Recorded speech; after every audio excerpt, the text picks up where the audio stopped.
Hello everyone! It's me, Young's Variety Vlog.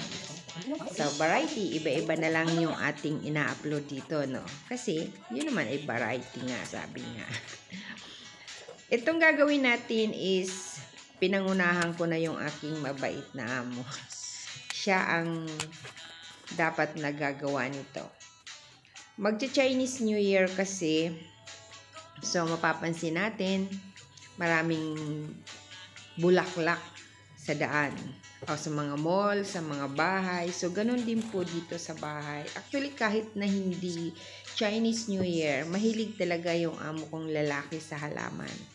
Kung makikita nyo sa mga upload ko, lagi ako sa terrace nag-replace ng mga natutuyo ng halaman, papalitan ng bagong halaman na namumulaklak. So, yun ang hilig ni amo. Masaya siya. Nakikita yung terrace namin na namumulaklak. Kasi lagi lang naman siya nakaupo dyan sa sopa. So, ngayon, dahil magcha-Chinese New Year, namili siya ng maraming orchids. Actually, yung mga orchids na yan, kahit mawala na yung mga bulaklak na yan, inaalagaan namin yan. So, ngayon ito ay bago na naman. Nabili namin ng individual, diba? So, kailangan mai-transfer sa isang malaking paso. Yan. Ang amo ko dapat ang mag-aayos niyan. Kaya lang, pinangunahan ko na nga, diba? Dahil kung siya pa ang aantayin ko para maggawa niyan, ay mas lalong makalat. Yun. Mas maraming trabaho, diba? So, ako na lang ang gumawa. So, hayang guys, maganda naman ang kinahinatnan. O, maganda. Pinuri na ang sariling gawa, diba?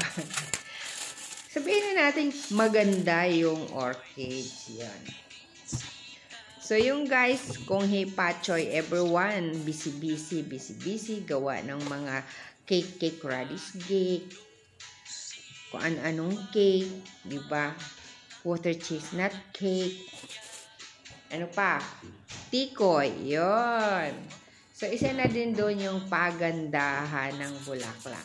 Actually, nakita ko sa market, yung isang ganyan, mahal. Apat lata, tatlo lang yun. Nasa 1,000 plus. 1,000 lang.